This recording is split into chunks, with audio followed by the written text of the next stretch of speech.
This is the Marketing for Learning podcast, the only podcast in the world that's guaranteed to increase your knowledge, skills, and capabilities when it comes to marketing for learning. Plus, there's a gratuitous amount of pineapples. You're welcome. Hello, everybody. Welcome back to the Marketing for Learning podcast. You are joined by me, Ashley Sinclair, and I am here to talk to you about, super cool marketing stuff. And I wanted to chat to you guys about something in particular that emerges often when we're having early conversations with potential clients and trying to get a deeper understanding of their kind of market as a whole, i.e. the learning that they offer, the sentiment of the people that sit within it, and the such like. Because funnily enough, believe it or not, marketing doesn't fix everything. And there are a few things that we need in place as a learning function, as learning practitioners, before we can actually go to market and offer products and solutions that are truly going to align to our audiences. And I've created a little pyramid and I've called it, truth be told, I've stolen Maslow's hierarchy of needs. That's right, I stole it. And I've adapted it for marketing for learning. So I've called it, drumroll, Maslow's hierarchy of needs. Actually, I called it marketing's hierarchy of needs, and then Hannah very wittingly called it Maslow's because she's smarter than me.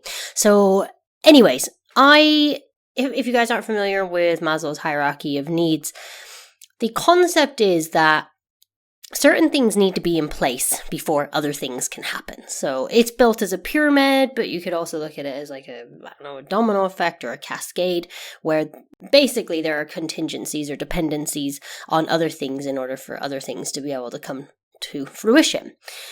So with Maslow's hierarchy of needs, he's got a 5-step pyramid. At the bottom is physiological needs such as food, water, Netflix, things that are essential to our existence, things that we wouldn't survive without. So maybe Netflix should be on there. Following that, we're looking at things like safety. So, housing does the person feel safe and secure? Do they got somewhere to live? That sort of stuff. After physiological needs and safety are in place, so then can a person feel love and belongingness? Once those are in place, then they can feel a sense of esteem, feel an ego, and feel positively about themselves. And the last one is self-actualization. So these build up into a pyramid view, i.e. self-actualization cannot happen if someone's physiological needs cannot be or have not been met. The same logic applies to marketing for learning, which is why I've absolutely ripped off Maslow's hierarchy of needs, because actually marketing needs some stuff in place before it can actually ever be effective. So I hope you're visualizing a pyramid in your mind's eye, because I'm going to chat through the 5 essential stages that need to happen, or things that need to be in place before you should really consider doing marketing for learning with any real veracity. So let's get started, shall we? So the first step for marketing for learning is, of course, our product, right? Marketing can't exist without a product. Otherwise, what would we be marketing? What would we be selling, right? There needs to be something that we're aligning ourselves to. So the first thing that needs to exist, of course, is some learning. Sounds pretty obvious, but actually the quality of that learning and the quality of the experience also comes into question here. So it's not enough to just have some e-learning modules and, a skanky, dusty LMS that was introduced to your business 35 years ago. Yes, you have a learning offering, but getting people to consistently use it and perceive it as valuable is going to be incredibly difficult.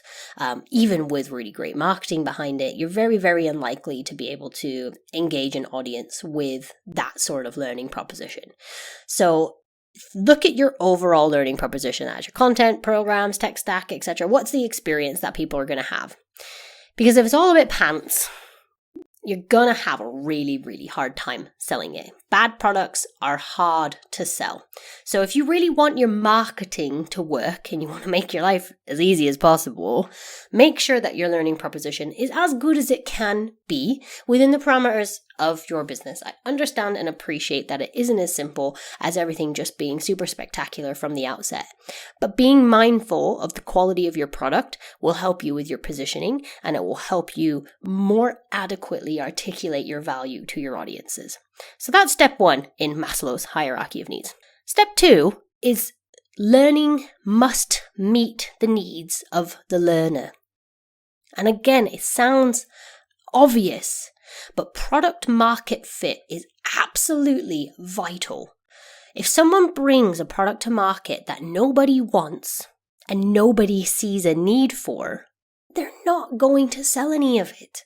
So it's really important for us to, again, reflect on who it is that we're trying to market to and understand more deeply what it is that they need from us.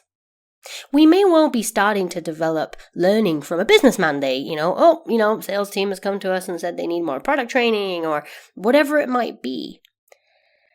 But from a marketing perspective, that learning needs to meet the needs of the learner. It's absolutely vital. So product market fit is crucial.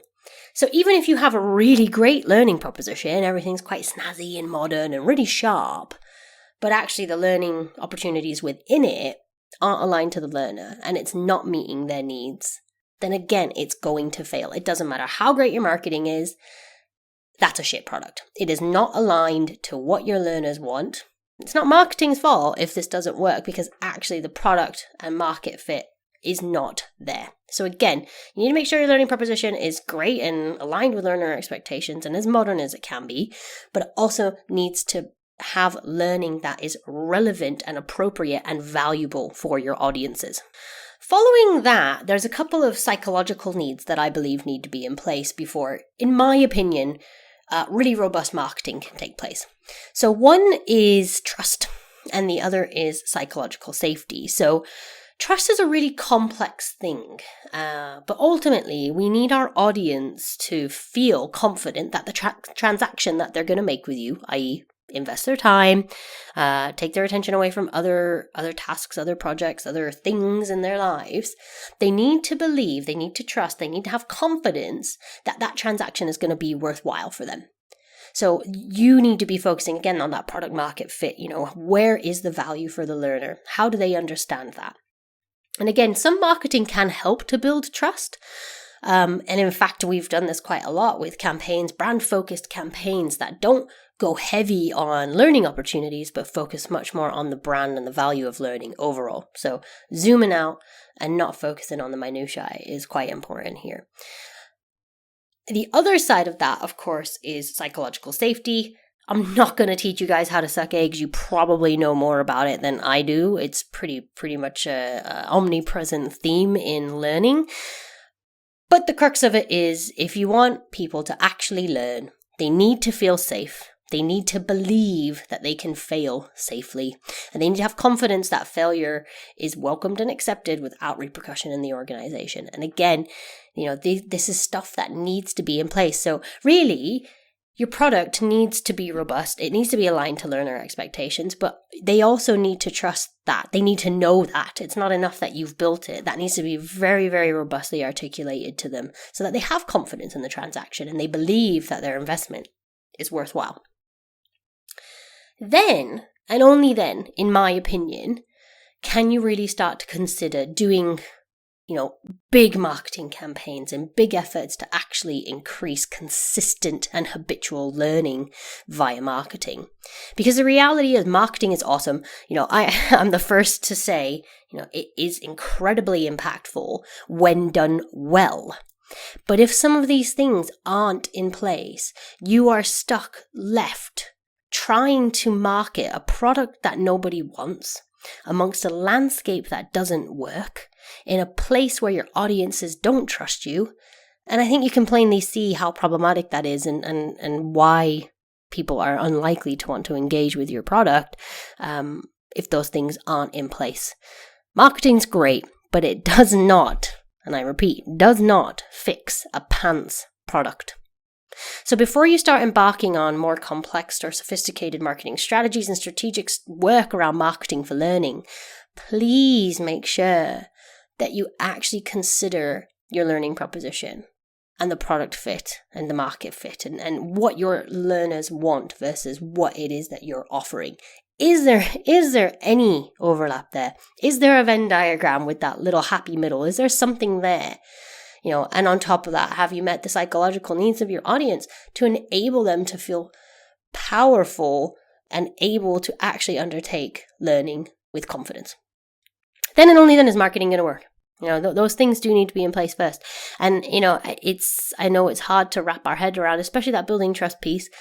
I think there are elements of marketing that can be very, very useful here, but please don't build out a massive marketing strategy that spans, 12 months, 24 months, if you haven't, if you kind of haven't got the shop window sorted, and I think marketing can do a lot of things, but it can't make your learning better.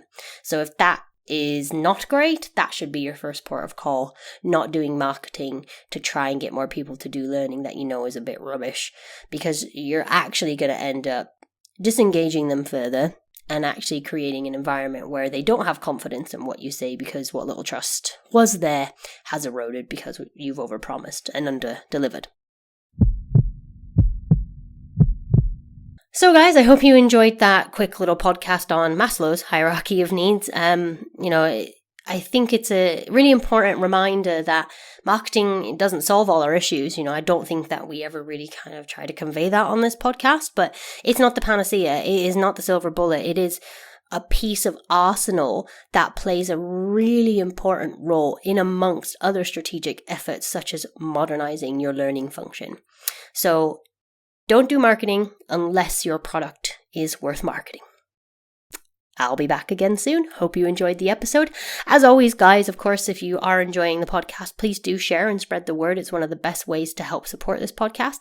And also, please do give us a star rating if you're listening on Apple or Spotify.